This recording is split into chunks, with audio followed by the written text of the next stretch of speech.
Good evening and welcome. Tonight, former Emir of Kano, Muhammadu Sanusi, says he will continue to speak truth to power in spite of his dethronement and says most of his predictions about the country have come to pass.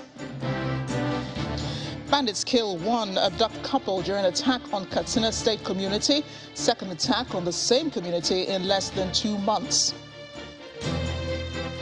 Lagos State Governor Babajide Sanwo-Olu inspects ongoing 37-kilometer intrastate Red Line rail project, promises completion at the set time. And Toby Amushon and Ese Brume set new Commonwealth Games records to win gold in the women's 100 meters hurdles and long jump events in Birmingham as Team Nigeria increases its medals haul. We begin tonight, however, with some fierce words coming from the former Emir of Kano, Muhammad Sanusi, for the ruling class in Nigeria. The ever outspoken former monarch is asking Nigerians to take back their country from politicians who continue to think it is a request that they give account of their stewardship.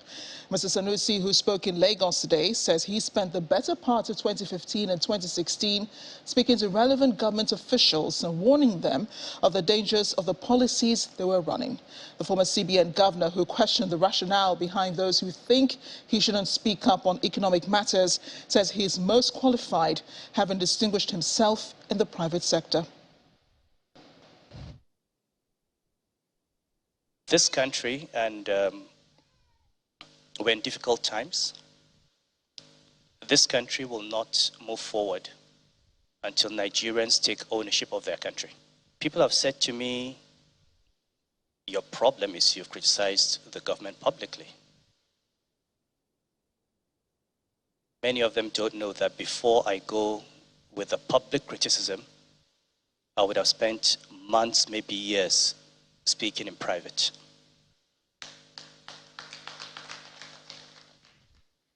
So when people talk about me and the whole missing money thing in the central bank, I tell them I never made public the question of my suspicions of missing money. I wrote a confidential letter to the president as governor of central bank in August. I expressed my concerns. Nothing happened. The letter leaked after 5 months. It was not me who announced it. But once it was out, I had to stand by my letter and own my position. With the current administration, I spent literally the whole of 2015 and 2016 speaking to everybody who should be spoken to, and telling them that the economic policies they were pursuing were going to destroy the Nigerian economy. It was only when that failed that I spoke publicly. And we had to speak. Now the question which everybody is asking is, should Emir speak? And the answer is yes. And it depends on what Emir you are and what you're speaking on. I mean, Socrates said, wise people speak because they have something to say. Stupid people speak because they have to say something. But if you have something to say, you have to say it.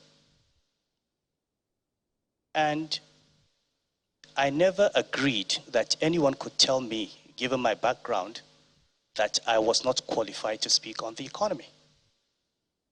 I was a chief risk officer of a bank. I was MD of a bank. I was governor of the central bank. In 4 of the 5 years that I was governor, I was best central bank governor in Africa. In 1 of the years, I was best central bank governor in the world.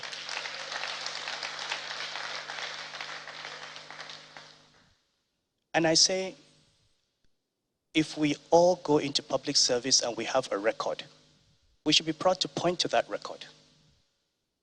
And I'm ready. Anybody can look at what was the rate of inflation under me? What was the exchange rate? What did I do with the payment systems? What did I do with the banks? And if we spent all those years putting in our best to build this country, we have a right to speak when we see other people not doing the same thing.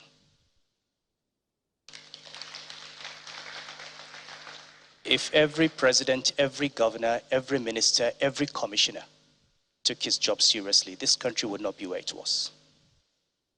But if people are willing to be ministers and commissioners and governors and presidents for 8 years and not tell us how they have improved our lives, we have a problem.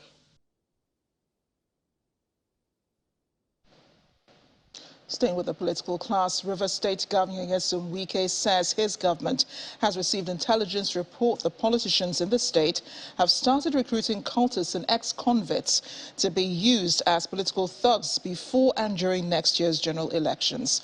The governor, in a state broadcast, said the reports also indicate that the meetings for such recruitment are being held in hotels and other entertainment centers around the state.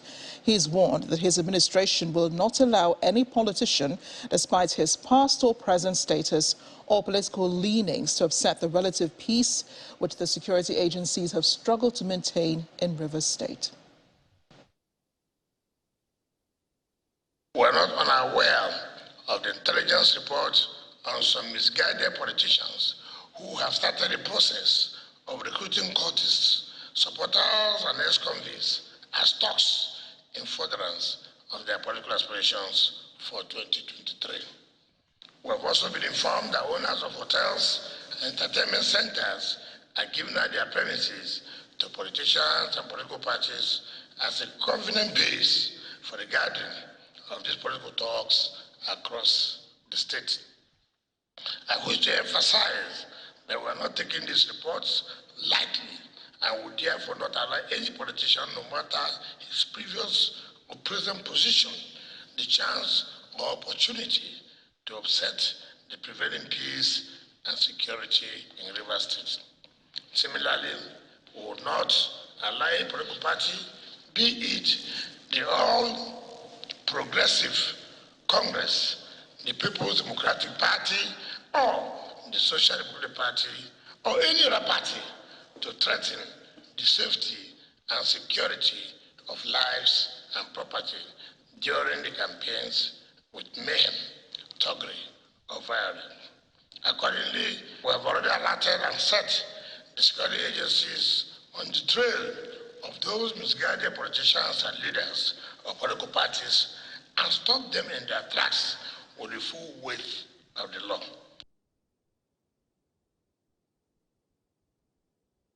More on security. One person who has been killed and 2 others injured after bandits again attacked Shola headquarters community in Katsina local government area in the early hours of today. A couple was also abducted during the attack that lasted over 30 minutes. Although the police is yet to comment on the development, a resident of the area who confirmed the incident to Channels Television said the bandits stormed the community at about 1:30 a.m. today. The latest attack comes less than 2 months after terrorists invaded the same community and kidnapped 6 people who were later released after paying a ransom. Meanwhile, at least 6 kidnapped victims have been rescued by police after raiding terrorist hideouts at Tandama village in Danja local government area of Katsina State. The officers, according to the police spokesman Issa Gambo, raided the terrorist hideout in the community based on credible intelligence to carry out the operation. Now, the mastermind of the July attack on the presidential convoy in Katsina State, Abdul Karim Faka, has been killed in Tandana village, Danja local government area of Katsina State. Faka and 7 other suspected terrorists were neutralized in the early hours of today during an Air Force raid in the same area in a mop-up operation. A reliable military source told Channels Television that intelligence gathered by the military led to the identification of his location before the strike.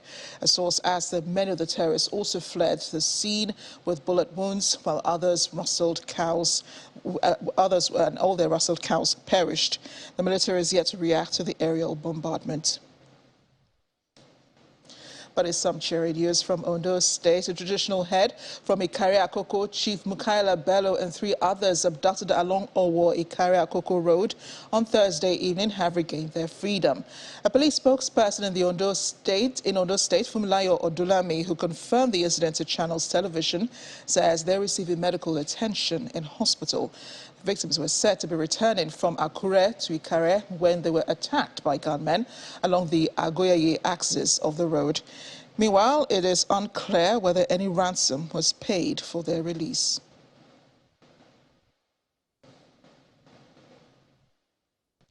However, the proposal by some state governments who want to buy sophisticated weapons like AK-47 rifles for their own security outfits is outside the current legal framework of the country. It's the view of retired Director of Department of State Services, Mr. Mike Ejiofor. He also told Channels Television's Kredulana Current Affairs program Newsnight that the proposal for a ban on the use of motorcycles needs to be looked at very closely with a view to examining all sides to the issue. If you look at the establishment of various security outfits locally, yeah, that's commendable. But Governor of Benue threatened to buy AK-47, AK-49 to arm his, I don't think that's within the law.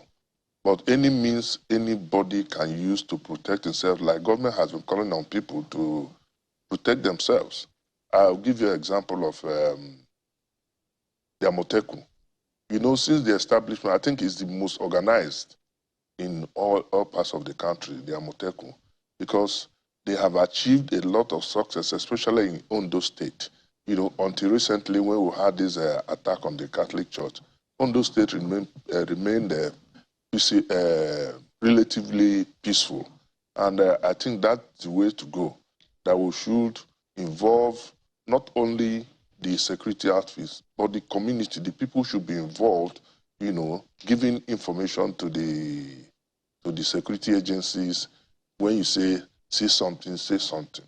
But on the issue of ban on motorbike, I don't agree with that. I'm also happy that it's a proposal on the side of government to see how it will work. If you ban motorcycle as a means of transport, don't also forget that within some communities, motorbikes are only means of transportation. But in areas where they are very well known, you know, like Zamfara and Katsina, all these areas, yes, we can give it a trial of maybe 1 month ban to see whether there's going to be a difference. Because if you make a general ban all over the country, you have thrown a lot of people out of job. Well, you can watch the full interview tomorrow on Newsnight. It airs at 9 p.m. right here on Channels Television.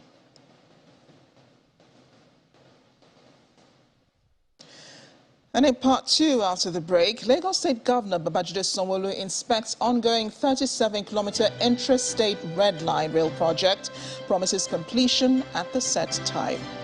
That's in a moment. Do join us again.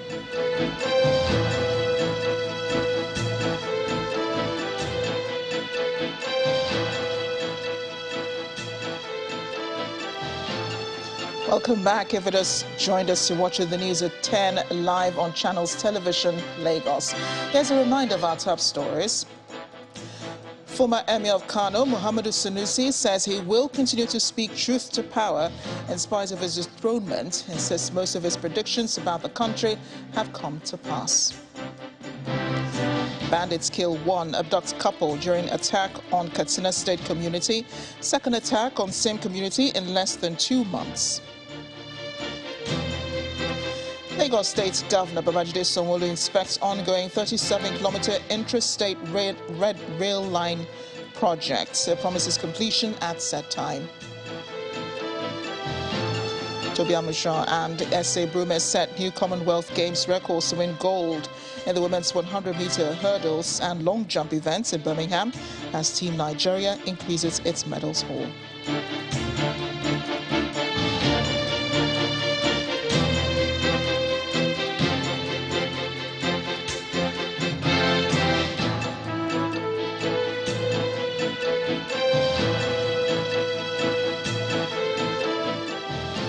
Lagos State Governor Babajide Sanwo-Olu is reassuring residents of Lagos that the ongoing 37-kilometer interstate Red Line project will be delivered at the set date.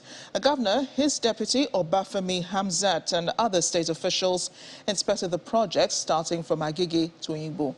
Our correspondent Daridu reports.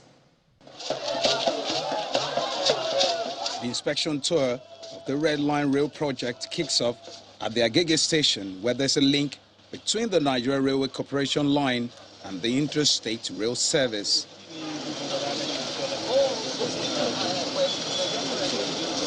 The governor gets the update on the level of work done so far. He moves to Ikeja station, and the focus this time is on the physical infrastructure.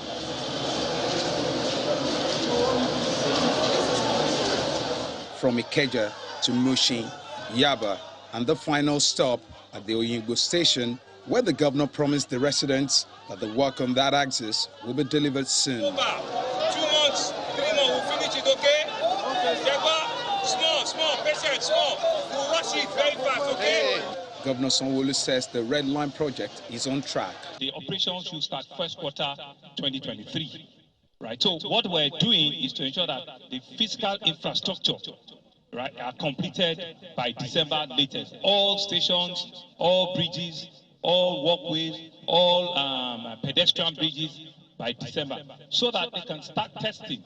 You know, operationally, it will take 2-3 months. You need to check your signaling. So we're hoping that the operations will start within the first quarter of 2023. It could be January. We'll start carrying passengers from January, test passengers.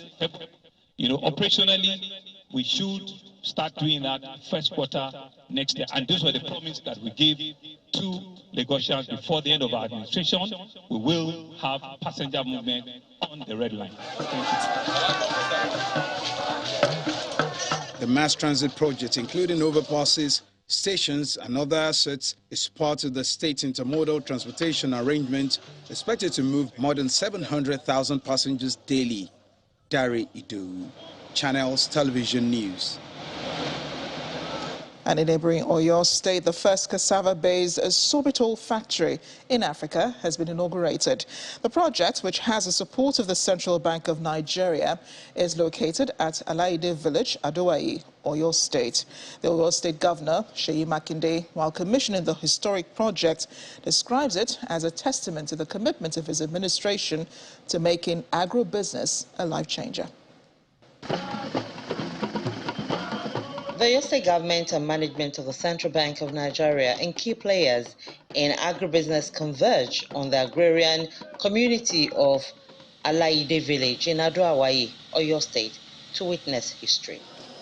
Today, 4th day of August. For the first time in Africa, a cassava-based sorbitol factory becomes operational. Sorbitol is a low-calorie sweetener which is synthetically extracted from glucose. It has several uses, which include use in sugar-free foods, pharmaceutical, and dental care products, among others. The central bank is confident that the importation of sorbitol would reduce as more jobs are being created. In the cassava value chain development, the bank has so far supported the cultivation of 102,567 hectares of land and output of over 3 million metric tons. Governor Makinde discloses that the state government would also embark on the rehabilitation of feeder roads across the state to complement projects like the sorbitol factory, among others.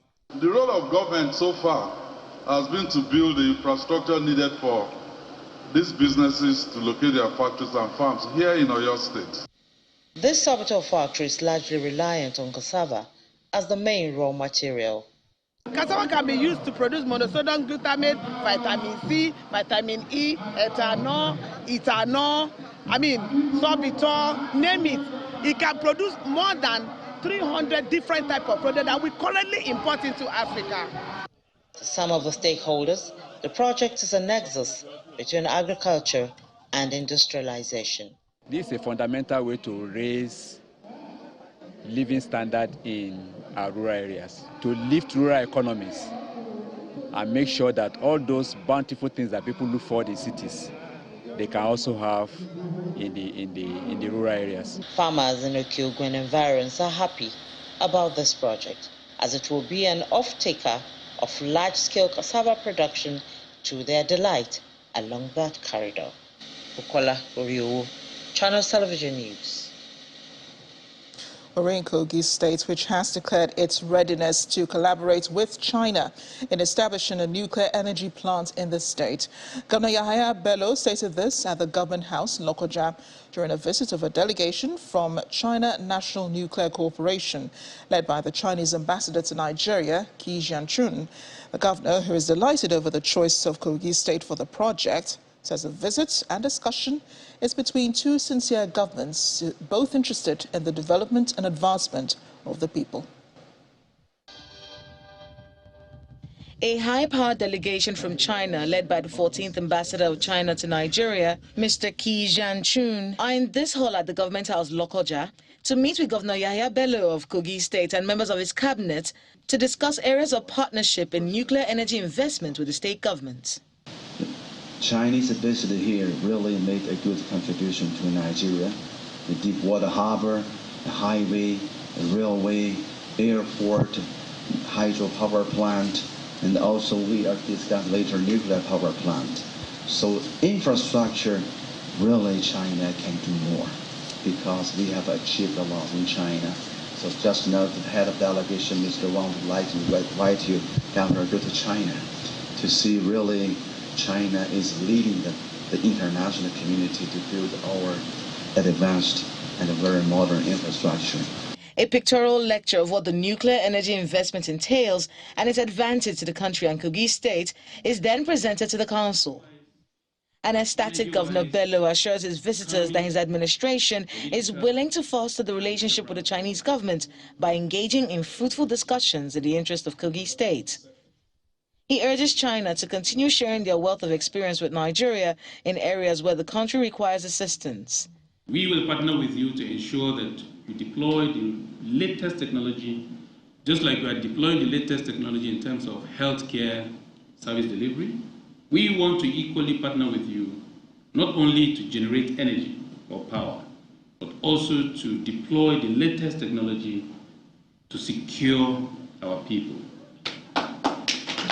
In that process, your economic and other interests here in Kogi State and Nigeria at large will be guaranteed. With the visit by the Chinese delegation, the state government is optimistic that when the project is approved, it will create more employment opportunities in addition to generating more revenue for the state. Inconsistent policies and inadequate funding have been identified as major setbacks of the development of science and technology in Nigeria.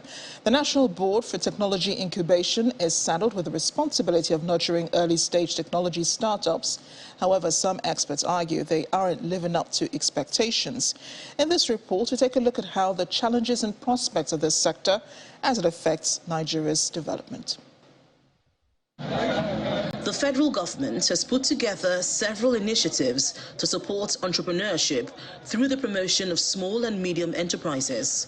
One of such endeavors is the establishment of the National Board for Technology Incubation in 1992 to implement technology incubation programs in all the states across the country.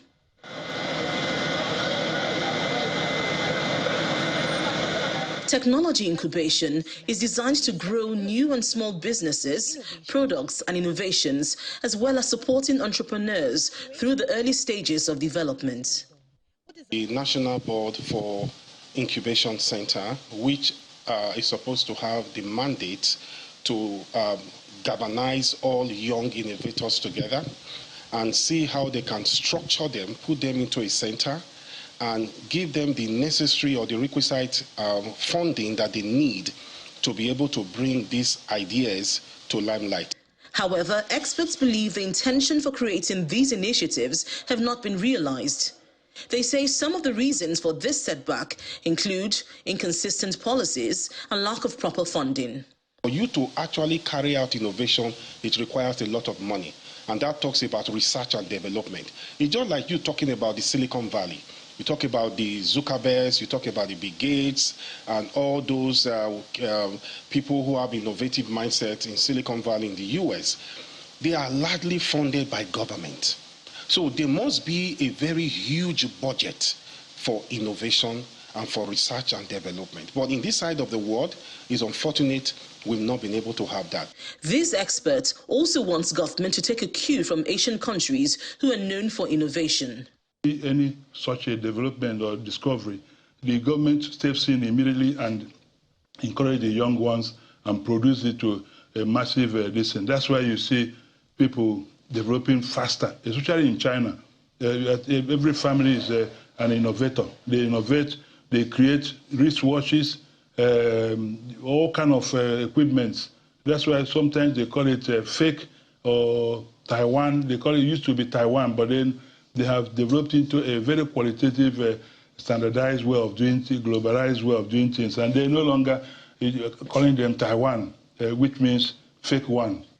However, the executive vice chairman of the federal government's science and technology-focused agency has a different perspective.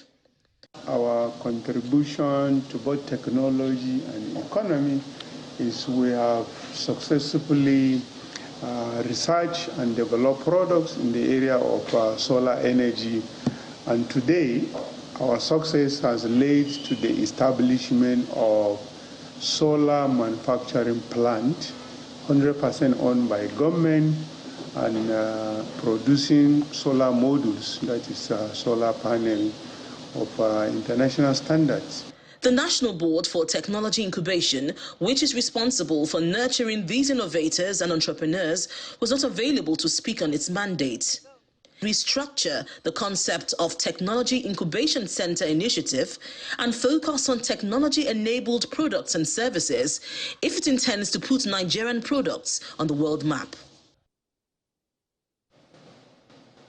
The Socio-Economic Rights and Accountability Project, SERAP, and Center for Journalism Innovation and Development have sued the federal government and asked the court to declare as illegal the 5 billion naira imposed on Trust TV, MultiChoice Nigeria Limited, and others over their documentaries on terrorism in the country. Joining the suit as defendants are Minister of Information and Culture, Mr. Lai Mohammed, and the National Broadcasting Commission, the NBC.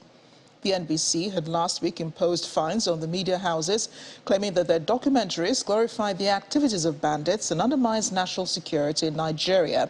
It also contravenes the provisions of the Nigeria Broadcasting Code. Well, the rights group says it is seeking an order to set aside the fines of 5 billion naira and any other penal sanction unilaterally imposed by the NBC on these media houses for carrying out their constitutional duties. SERAP argues that the NBC has not shown that the documentaries by the media organizations would impose a specific risk of harm to a legitimate state interest that outweighs the public interest in the information provided by the documentaries.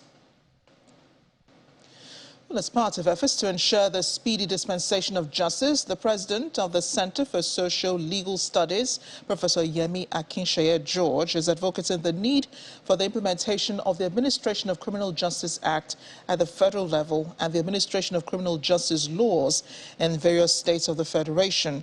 Speaking in Abuja at a workshop for ACJA Rangers on their role in effective implementation of the Administration of Criminal Justice Act and Administration of Criminal Justice laws across the country, Professor Akinseye George, who was represented by the Executive Director of the Center, Mrs. Olaide Akinseye George, says passing a law is one thing, but applying it is effectively another.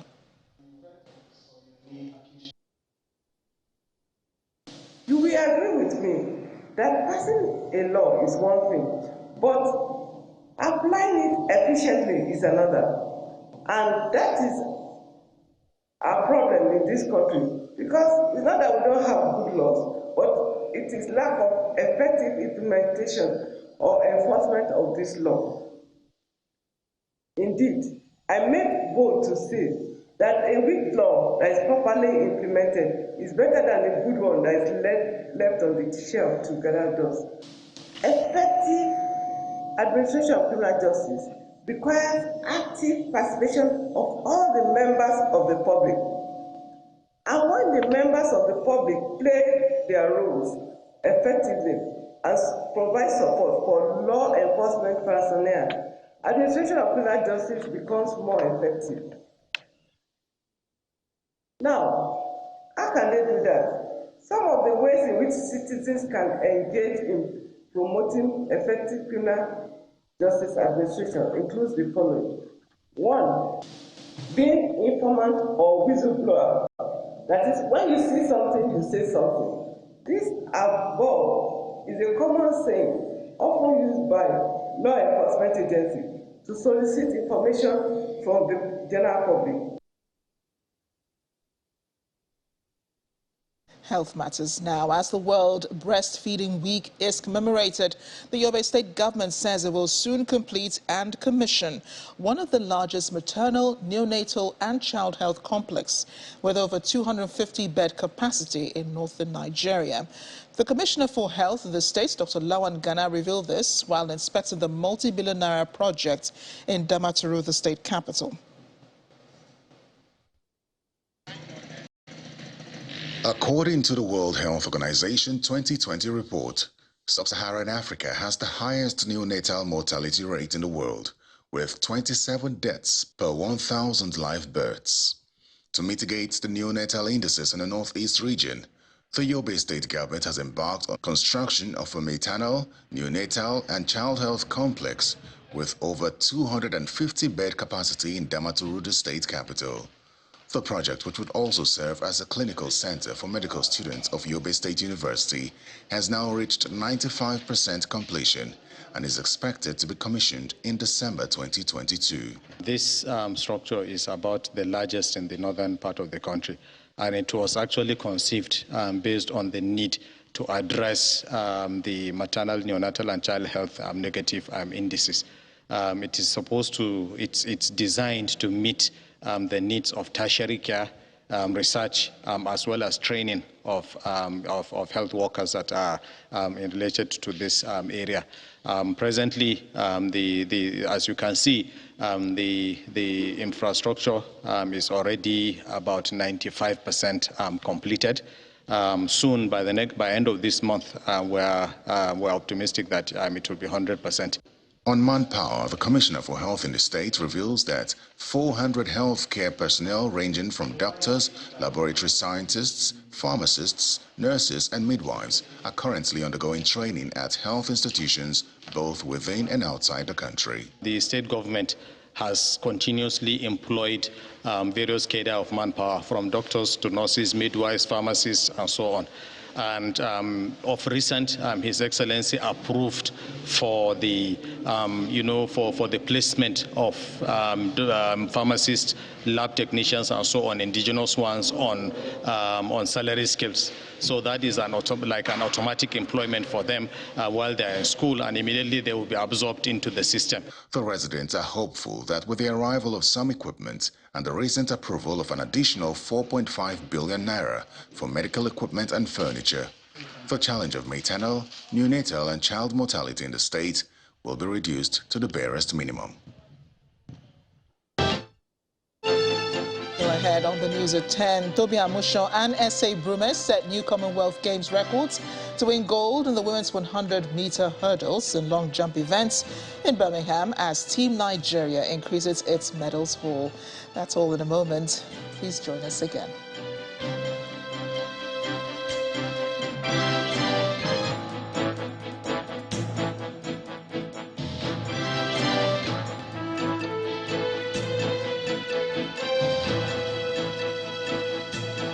Welcome back. The Delta State government has flagged off the implementation of activities under Result Areas 1 and 2 of the Delta COVID-19 Action Recovery and Economic Stimulus DCARES program to support the poor and vulnerable who were affected by the pandemic. Governor Ifeanyi Okowa, who performed the official flag-off ceremony in Asaba, the Delta State capital, says he's confident the program will help mitigate the adverse economic impact of the pandemic on people and businesses. In September 2021, the Delta State government gave operational support grants to 1,800 micro and small businesses under the Result Area 3 component of the COVID-19 Action Recovery and Economic Stimulus Program known as DCARES. This year, it is flagging off another phase of the program aimed at increasing cash transfers and livelihood support to the poor and vulnerable households, as well as increasing food security. On display are some of the agro-support items awaiting distribution to farmers. In order to ensure... The Commissioner for Economic Planning says beneficiaries drawn from poor and vulnerable households were selected based on merit. The program is being domesticated at state levels using already existing social investment program platforms as stated in the program development objective of the World Bank. The World Bank applied a performance-based funding instrument for the program. Some of the beneficiaries, including a physically challenged person, thanks the governor for the kind gesture. I can pay my house rent. I can even buy food to eat. I can even give to somebody a little. Who is the doer of it is my governor. I thank you for being able to teach us to fish. There are so many of us farmers that because of the movement to our various farms, we are not able to do that.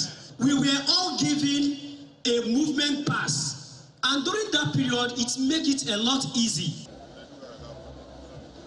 Governor Ifeanyi Okowa assures the people of implementing all aspects of the DKS program in the state for the benefit of all.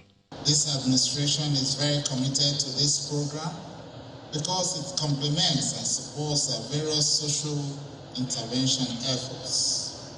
Through this initiative, we directly support over 25,000 poor and vulnerable households with social transfers, basic services and livelihood grants, 13,976 farmers to increase food and food production and facilitate smooth functioning of the food supply chain, and over 2,500 micro small enterprises will be given grants to support post-COVID-19 loans, operational costs, and to enhance their IT capabilities. It then flags off the program. God will help you to truly multiply whatever you do in Jesus' name. The Delta State government believes with the successful implementation of the program, it will help address some of the negative economic impact of the COVID-19 pandemic on the people and their businesses. And in Bayelsa State, Governor Duyediri has described the National Water Resources Bill before the National Assembly as draconian, maintaining that it would have adverse effects on the affected states if passed into law. The governor condemned the bill when the permanent secretary of the Ministry of Water Resources, Dame Didi Wilson-Jack, and her team visited him at Government House.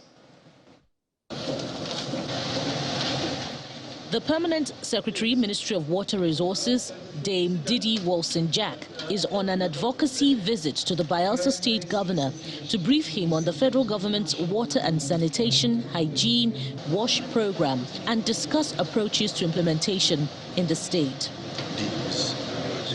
She disclosed that an estimated 48 million persons practice open defecation in the country, which necessitated building a new culture of safe sanitation across Nigeria. Other impacts include economic loss, estimated at 455 billion as at 2012, low productivity, poor educational outcomes, loss of lives, insecurity, and loss of dignity. As the lead agency reporting on Sustainable Development Goal 6 for Nigeria, the Federal Ministry of Water Resources is striving towards improving the national statistics on WASH through stakeholders' engagement and committing substantial resources to address gaps in the sector. Responding, Governor Diri called on sponsors of the Water Resources Bill at the National Assembly to withdraw it, saying the country operates a federal rather than a unitary government. Allow the states to approximate their resources. Allow the states to do what is in their own environment. If there is anything the federal government wants, tax them, and we pay taxes. Recently, I was in New Jersey and New York, and the whole port belongs to the states. A seaport belongs to the states. They only pay taxes. Here, you want to emasculate the state resources and then carry all of them away and then bring peanuts to the states. And then you say, oh, the state governments are not performing. How will they perform? The governor assures the delegation that his administration would collaborate with the United Nations Children's Fund, UNICEF, on the water, sanitation and hygiene WASH project to stop the menace. Operatives of the National Drug Law Enforcement Agency, the NDLEA, have arrested a trans-border drug dealer who claims to be a pastor. Mr. Anyete Okong Efyong was arrested with 3 drums of crystal methamphetamine, better known as Mpurumiri, believed to have been imported from India. The drugs weigh 90 kilograms, was intercepted during a stop-and-search operation along Mwahe-Ikotepene Highway while onward delivery to Cameroon. The cleric was arrested in a follow-up operation at Oron Beach in Akwa Ibom State. Meanwhile, in Sokoto State, a 90-year-old retired soldier, Usman Adamu, was caught with 5.1 kilograms of cannabis sativa in Sabon Birni local government area meant to be supplied to bandits. In another development, a 37-year-old Nigerian resident in Italy, Mr. Solo Osamede, was arrested for ingesting 41 wraps of heroin. He was caught and taken into custody for excretion. He had attempted to board a Turkish airline flight to Milan, Italy, via Istanbul, Turkey. To the foreign scene now, the Horniman Museum in London says it has agreed to return artifacts looted in the 19th century from the Benin Kingdom to Nigeria. The Horniman Museum says ownership of 72 objects will be transferred to the Nigerian government. Items include 12 brass plaques known as Benin bronze, a brass cockerel, and a key to the King's Palace. The planned return follows a request by the Nigerian Commission for Museums and Monuments in January. The museum says it had consulted with community members, visitors, school children, academics, heritage professionals and artists based in Nigeria and in the UK.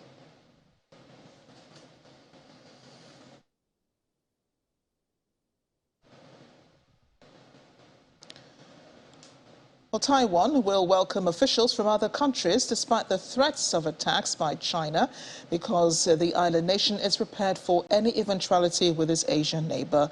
Representative of the Taipei Trade Office in Nigeria, Andy Yiping Liu, says while it maintains calm composure, Taiwan is not a sitting duck for China and is prepared to respond if and when China attacks.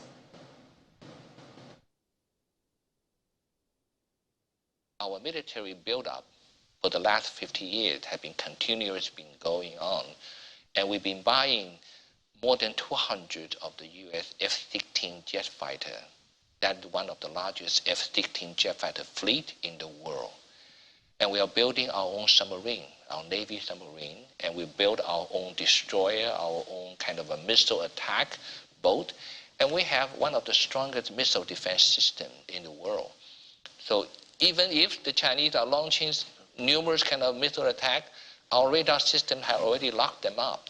If they dare to fly into our territory, we'll shoot them down immediately, because that would be a violate of our own territorial sky and our water and everything. But for a moment, our president and our military leader has said that we have a self-constraint of not to help the Chinese to escalate the tension. We do not play around with the game. They play their own game. We just sit and stand still to watch them carefully. But if they dare to make any kind of move, we will fight them off. You can watch more on the interview with Representative Andy Yiping Liu on Diplomatic Channel. It airs at 8:30 p.m. on Sky 518 for our viewers in London, and 11:30 p.m. right here on Channels Television on DSTV 420 tomorrow evening. Discussions are underway to end the latest violence between Israeli and Palestinian militants, resulting in the deaths of at least 36 Palestinians over the weekend. Islamic Jihad militants and Israel have reportedly agreed a truce brokered by Egypt, but officially talks are still in progress. Earlier, rockets fired from Gaza reached Jerusalem for the first time since May last year. It's the third day of cross-border clashes in Gaza, and siren sounds and explosions rent the air above the Israeli city of Ashkelon. The explosions were heard minutes before a reported planned ceasefire was due to start. Israel and Palestinian militants had agreed to a truce in Gaza from Sunday evening, mediated by Egypt after a weekend-long pounding of Palestinian targets by Israel triggered longer-range rocket attacks against Israeli cities. An Egyptian security source said Israel agreed to the proposal, while a Palestinian official familiar with Egyptian efforts said the ceasefire would go into effect at 8 p.m. local time. In the southern Gaza city of Rafah, men were trying to salvage furniture and personal belongings from damaged houses after an Israeli strike hit a house on Saturday, killing Khalid Mansour, as neo-commander of the militant Islamic Jihad group. 2 associates and 5 civilians were also killed in the strike, according to the Islamic Jihad group, which vowed not to let their blood dry before they bombard the settlements of the enemy.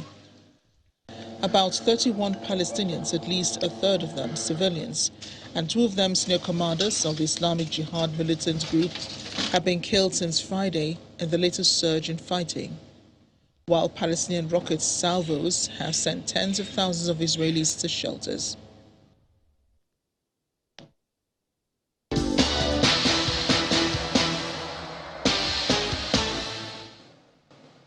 World and Commonwealth Games 100-meter hurdles champion Toby Amushon is excited to set a new Games record in Birmingham despite a poor start. Amushon lined up in the final as a favorite for gold, and there was no stopping her as she blazed for a new Games record of 12.30 seconds to retain the title she won 4 years ago in the Gold Coast in Australia. Devin Charlton finished a distant second to win silver for the Bahamas, while Cindy Sember, whose father is Nigerian, won bronze for England.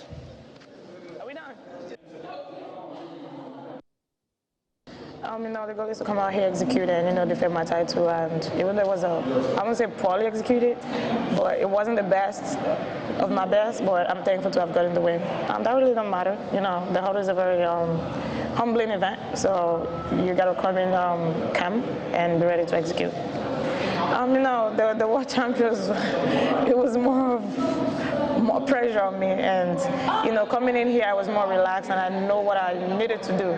So getting the win here was just a relief. The support I get from Nigerians is just amazing, and I can't be more thankful for their consistent support so far. Essay Brume makes it gold number 12 for Team Nigeria when she reclaimed her Commonwealth Games crown in Birmingham this evening. After she was fouled in her opening attempt, Brume leaped to her Commonwealth Games record of 6.99 meters to take the gold medal position. She improved on her jump in her 6th and final attempt to win gold with a record 7.00 millimeters. Australia's Brooke Bushkill and Ghana's Deborah Akwe finished in 2nd and 3rd. And Nigeria's quartet of Toby Amushon, Favour Fele, Rosemary Chukwuma and Grace Mokocha are excited, setting a new African record to win the women's 4x100 meters relay gold medal in Birmingham. Well, the girls rocked 42.10 seconds earlier today to pick Team Nigeria's 11th gold medal ahead of England and Jamaica. Do something for us, do something for us. Yeah, we did. I know you all watched the race and you saw the result. And when I came here yesterday saying we're going to win this, I wasn't playing because I know we all have what it takes to win. And I'm not sure we did it. And I know you guys saw it. Not just breaking the record, but also passing the message, like I said before. And yeah, we got it done. That's it. Breaking the African record again here is one of our mandates coming here, not just our individual races, but as a team, having an African record as a team is a fantastic stuff for us, and we broke it just how many weeks ago, and we did it again, so all thanks to God. It's so special to me because in the world I was like, what? You didn't get a medal?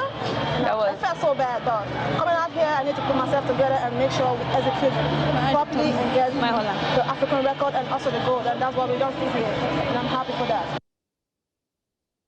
A huge congratulations to Team Nigeria. Meanwhile, the men's 4x100 meters relay team comprising Udodi Omuzurike, Favor Ashi, Alaba Akintola and Raymond Ekevo are proud of their achievements at their maiden Commonwealth Games. The quartet clocked 38.81 seconds to settle for bronze.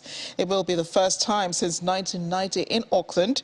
Team Nigeria will be winning 2 medals in the 4x100 meters final at the Commonwealth Games. It was a good one. At least we did what we needed to do best, like to pass the betting round and we came out with a bronze medal. It's a perfect one. It's my first time here, and I hope to do more next time. It's a great one. Like the synergy was there. Everyone will work together, and we were determined to come out with a good medal. But it is what it is. I think we'll do more next year. We have Hungary World Champs. Like we just have to work together. Know what perfect how to pass the betting round. I know. Finally on sports news, Eric Ten Hag's reign as Manchester United manager got off to a nightmare start as Brighton registered their first ever victory at Old Trafford with a 2-1 win on March day 1 of the Premier League season. Any hope of a fresh start for United after a miserable 2021-2022 season was wiped away within 45 minutes as Pascal Gross struck twice to put Brighton in command. Alexis McAllister's own goal gave United a foothold in the game, but they rarely looked like getting back on level terms, showing the scale of the task lying ahead for Ten Hag. Erling Haaland scored twice on his Premier League debut as Manchester City opened their defence of the title with a 2-0 win at West Ham. Brentford produced a terrific fight back from 2-0 behind to secure a point against Leicester in a thrilling match at the King Power Stadium.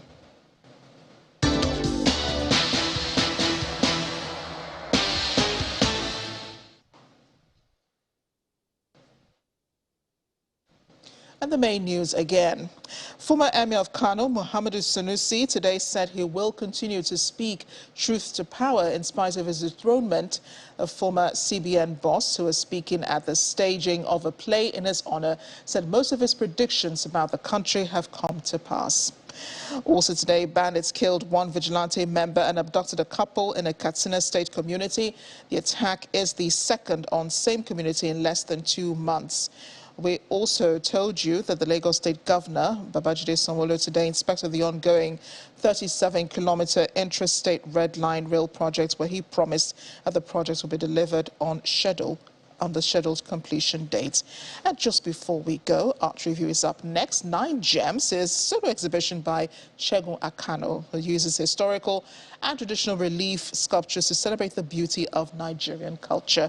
The exhibition at the signature Bayon Gallery in Lagos features about 10 works of art that the artist has created using screws and other unconventional materials. We'll see on Art Review tonight.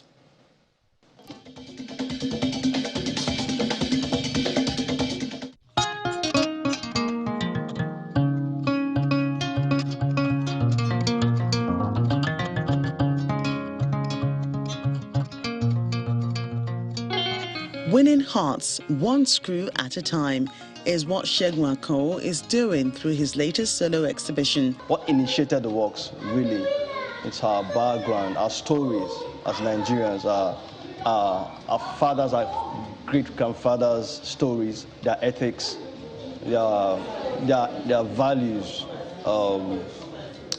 the things that sustain them, you know. And before we all became lawyers, doctors and all that, those are the things our fathers did back then. Those are the things they believed in, you know. We had the hunters, the onidiris, the fishermen and all that. So it's a way of documenting our stories, taking us back to our roots.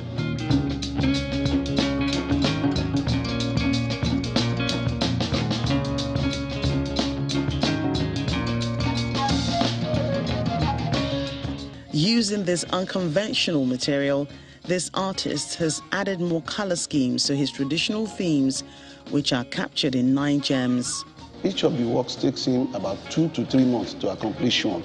And the one thing I like about his style is the unique way, the storyline about the works. Like the one at my far right left here, titled Paki Oton, is about a reputable hero, a hunter from Ogbomoso that was passing through the bushes, and he was, you know, in the process of killing animals, hunting animals. He discovered that no matter how much animal he was able to kill, there is still more animals to come. He was doing this, you know, trying to explore until he finally discovered there are people living in that area. And from that moment, that place was named Pakioton in Ogbomoso. He explains how this technique has evolved over time with different elements which he has infused to make it more attractive. I call it screw hearts. It's screw on board. It's two-dimensional. It's not on the round form, but you still enjoy all the forms, you know, those shapes and all that. So it's basically screw on board. Some have the background with dyed paper. Some have auto-based background. Some have acrylics on them. Some are painted with acrylics. Some are just in the natural form, the screw. The 2008 graduate of analytical chemistry from the Ladoke Akintola University of Technology, Oyo State, has surely left his signature at the Signature Beyond Gallery with this latest collection.